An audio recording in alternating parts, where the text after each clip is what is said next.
Hey everybody, welcome to Colton Yee's Political Palooza in Amusement Park, commemorating the expansion of America from 1800 to 1850, around that time, I guess. It is a very big amusement park, as you can see, so I guess we'll just go sort of counterclockwise, starting with the entrance first, obviously.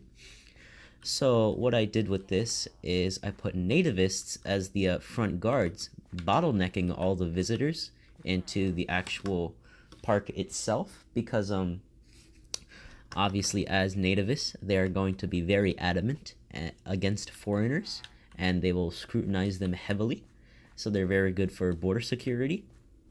And then moving on, you have the actual park itself, a little gate, and then all these little multicolored huts here that are sort of the intersection of the entire park. I have these as the cash crop shops, courtesy of the plantation over there. Each of these little huts sell a different cash crop, such as cotton, indigo, figs, rubber, and a bunch of other stuff. So that's very nice. And then I'll go over here, and then the main feature of sort of the west side of this park is going to be this big monument here, which is the Manifest Destiny Cross. And what this is supposed to commemorate is the Christian origins of the actual Manifest Destiny, as well as sort of something that you have to pass through in order to get to the western side of the park, which I think is thematically appropriate. So then over here, we have an archery range, and a sort of a mini game, I guess you could call it. It's called the Alamo Archery Range, and here, if it weren't obvious enough, you can roleplay as either a Texan or a Mexican and compete for points in a little archery game, and shoot arrows at targets.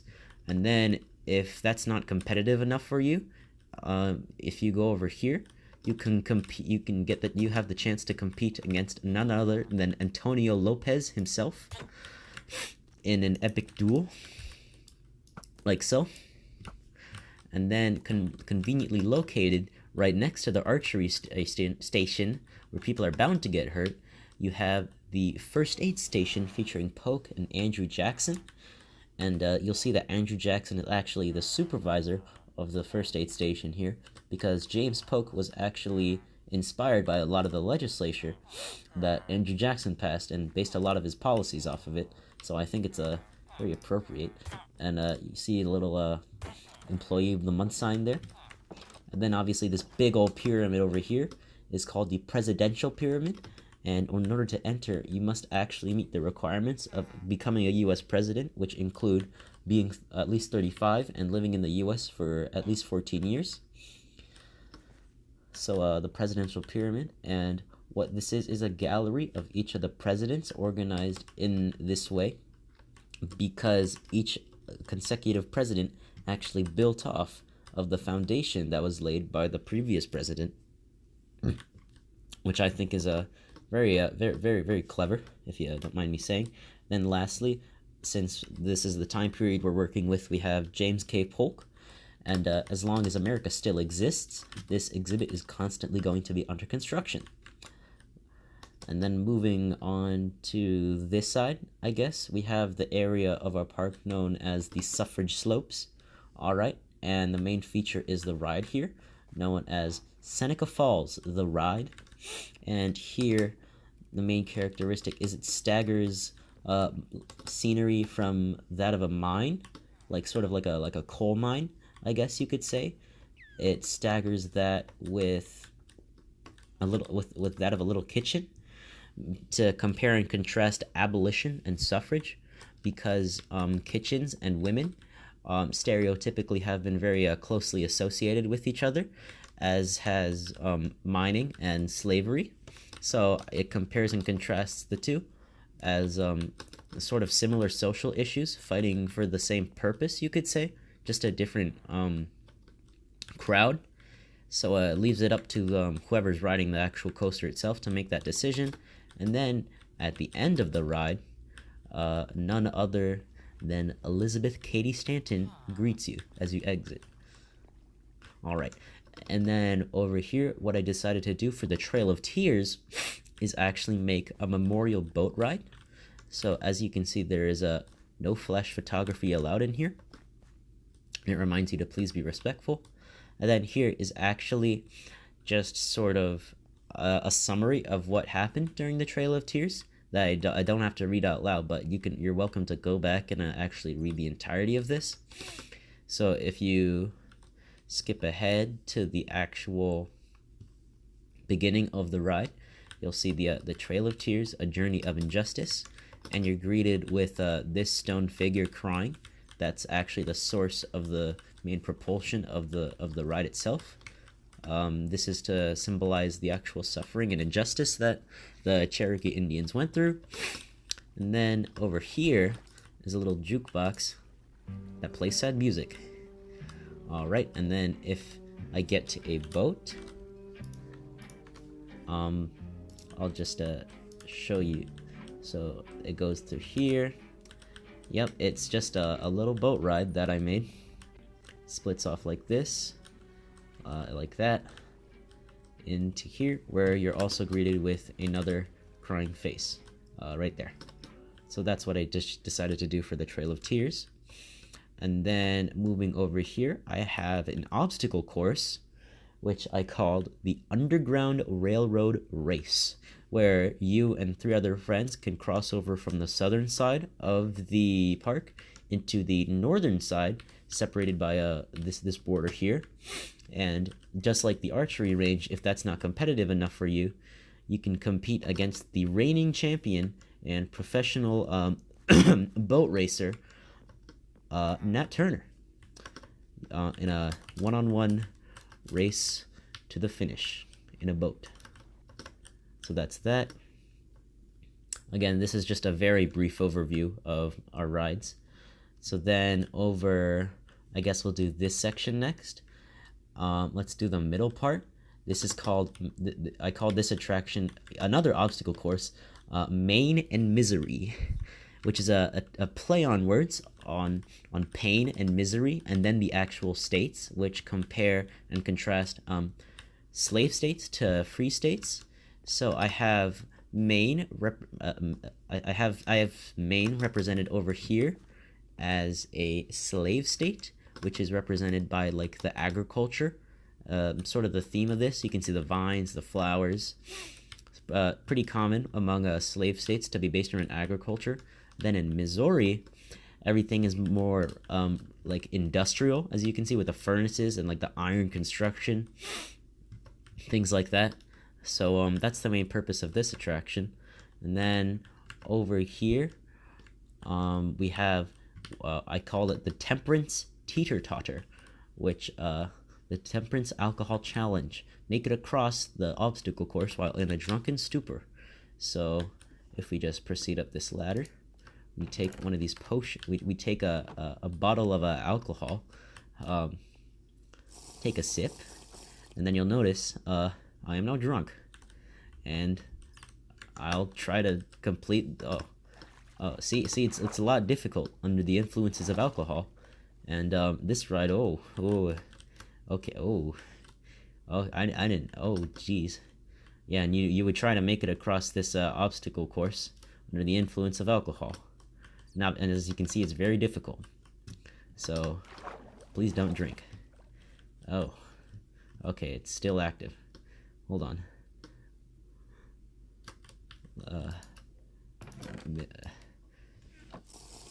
Okay, now that that's over with, there's also another version of this, just over here, so you can compare and contrast the effects of like not having alcohol in your system. And as you can see, since my screen isn't all weird, it's a lot easier to complete to complete this little obstacle course where you just jump across. It's very simple. I'm just not very good at it to begin with. That's okay. Let's see. And then back over here, I guess we'll cover the plantation next. this plantation is sort of the main supplier of all the gift shops and clothing stores and such here, as because and so these our staff work very hard, but the thing is they work for a infamously measly pay, and they're like very unhappy about it.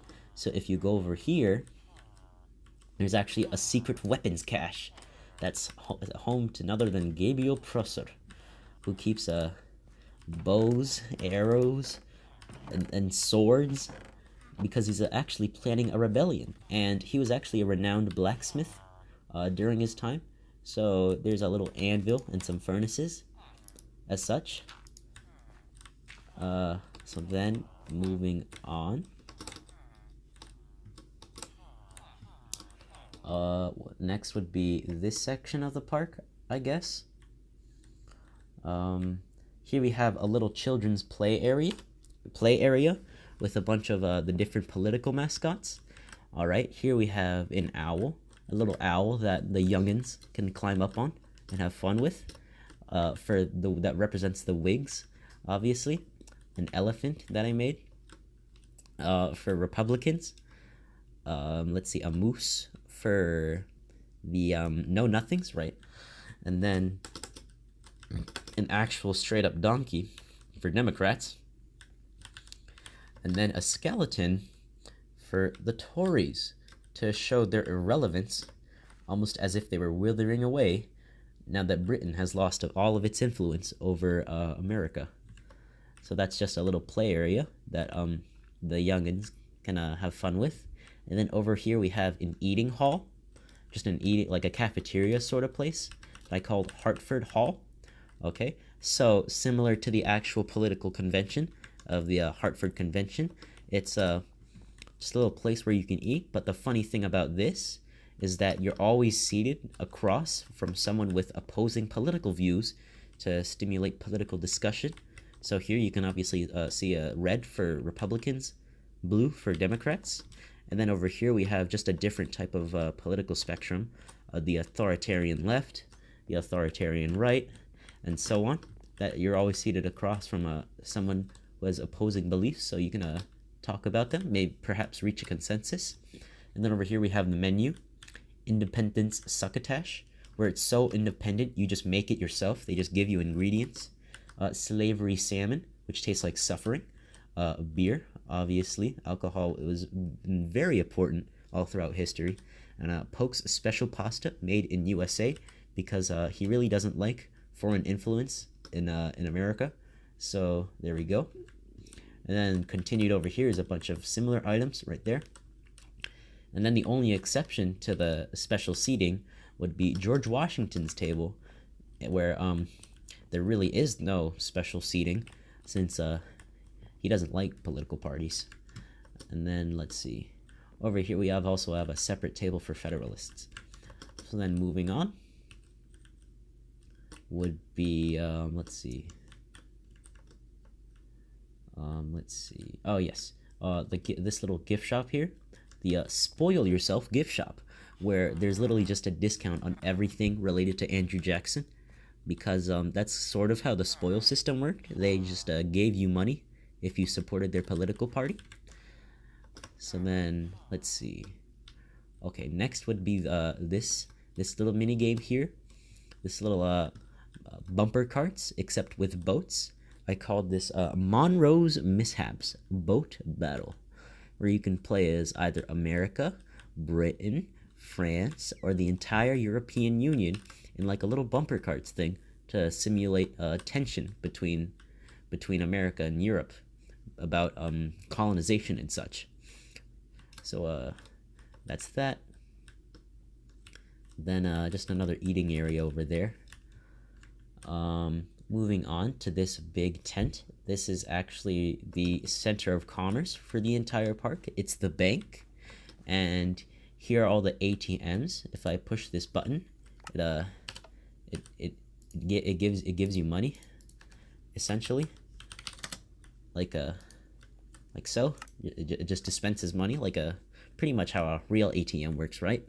Then there's just a little seating area. This is just a big bank. And then nothing too special about this, but if you notice, it's actually connected via this giant tube apparatus thing to this big old tree, which I have dubbed the tree of capitalism, which stands as a testament to the sheer power, the magnitude, the absolute freaking dominance of the power of the free market over every other economic system. Just look how excessive it is. Like, it's made out of solid emerald. Like that's if that doesn't show if that's not power and money, like I don't know what is.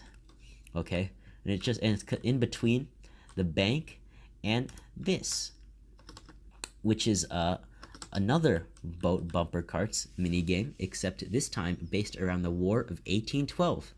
So here you can also play as Britain, or the United Kingdom, or the European Union, or America, or in this time we're also including the Cherokee, the entire just population of Cherokee Indians, because they were also participating in the War of 1812. So as such, you can sort of role play as participants in the War of 1812. And have a little fun game of bumper carts with boats. And as such, it's also right next to the tree of capitalism to geographically show the market change that just happened. That, like, boom, bank, boom, War of 1812, and then kablam, capitalism, just bam, right, just like that. I know. So then, a little spaceship. Over here we have another obstacle course, separate from the other one. This one I've called the Federalist Foot Race. All right, and here you can race against the likes of James Madison, Benjamin Franklin, let's see, Edmund Randolph, let's see, and of course John Jay. Who can forget John Jay in an epic race to the finish, with in a race to the finish as such. So it's very fun. Then here we have this teeny dinky little island in the middle of a little body of water. It's at South Carolina during the nullification crisis. Then here is this is supposed to represent big government. Big government is about to chomp on South Carolina during the nullification crisis. Just a sort of a pun, a little wordplay, I guess you could say. So then over here, this huge arena thing here with a flag on it has two attractions inside. One is themed around Nebraska, and the other is themed around Kansas, as you can see from the geographical features. And the funny thing about here is that staff alone have the final say as to which ride you get to go on. You can only pick one, because just like the actual Kansas and Nebraska, they got to choose whether or not they would become a free or slave state. And then also, just like the actual Kansas and Nebraska, I have sort of mostly farmland for Kansas, and then like a sort of like plain prairie thing with a river going through it for Nebraska, just like the actual Kansas and Nebraska. So then, let's see, what have I not covered yet? I think that's just about everything. If I'm checking my map, yeah, I think that's just about it, guys. All right. So as you can see, it is a very big amusement park. So do take your time and enjoy your time as well. Is really the important thing, isn't it? Thank you very much.